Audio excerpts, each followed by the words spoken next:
మావిగా ఎంతసేపు గన్నులు గొడ్డల్లేనా?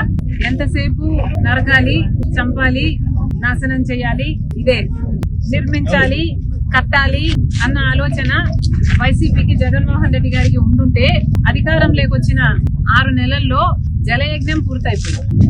కనీసం రాజధాని కోసము ఇటుక మీద ఇటుక కూడా పెట్టలేదు. అధికారంలోకి వచ్చిన కొన్ని రోజులకే ప్రజావేదిక అనుకుంటాది, దాన్ని కూల్చేశారు. అప్పుడే అర్థం కావాల్సింది వీళ్ళ ఇంటెన్షన్ ఏమిటి అని. లాల్ మావిగన్నట అమరావతి బదులు మావిగన్ అంటున్నారు. ఇక పులివెందుల బదులు ఆవి గొడ్డలి అంటే సరిపోతుంది.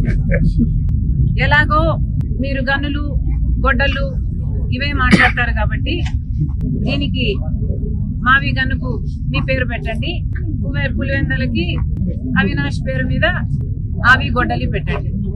మీ పేరులోనే ఉన్నాయి గన్ను, అవినాష్ లో నాశనం. ఇక వేరే ఏం చెప్పాలి మీకు? అసలు మావి గన్ ఇంత అద్భుతమైన ఐడియా అయితే మరి మీరు అధికారంలో 5 సంవత్సరాలు ఉన్నారు కదా,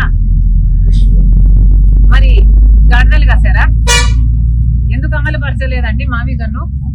మావి గన్ను నిజంగానే అంత అద్భుతమైన ఐడియా అయితే మీరు 3 రాజధానిలు అని ఎందుకన్నారు? మావి గన్ను ఎందుకు అమలు పరచలేదు?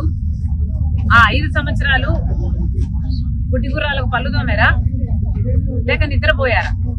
ఏం చేశారు? పైగా మావి గన్ను మీద మా వైఖరి ఏంటో చెప్పాలట. ఎవరైనా ఒక జోకు వింటే నవ్వుతారు, అదే దాని మీద వారి ఉన్న వైఖరి అని అర్థం. ఆ నవ్వే మళ్ళీ దాని మీద ఇంకొక వైఖరి అనవసరం. అమరావతి మీద కాంగ్రెస్ పార్టీ వైఖరి చాలా స్పష్టం చేశాం ఇదివరకే.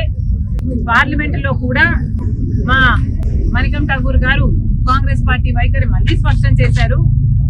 మేము అమరావతికి మద్దతు ఇస్తూనే అమరావతికి అప్పులు ఇవ్వకండి, అమరావతి కట్టడము కేంద్రం బాధ్యత, అమరావతి కట్టడానికి ఎన్ని అయితే డబ్బులు అవుతాయో పూర్తిగా నిధులు ఇవ్వండి తప్పితే మాకు అప్పులు ఇవ్వద్దండి అని చెప్తూ స్టేట్ రీఆర్గనైజేషన్ లో పెట్టిన అన్ని వాగ్దానాలను హామీలను కూడా గుర్తు చేస్తూ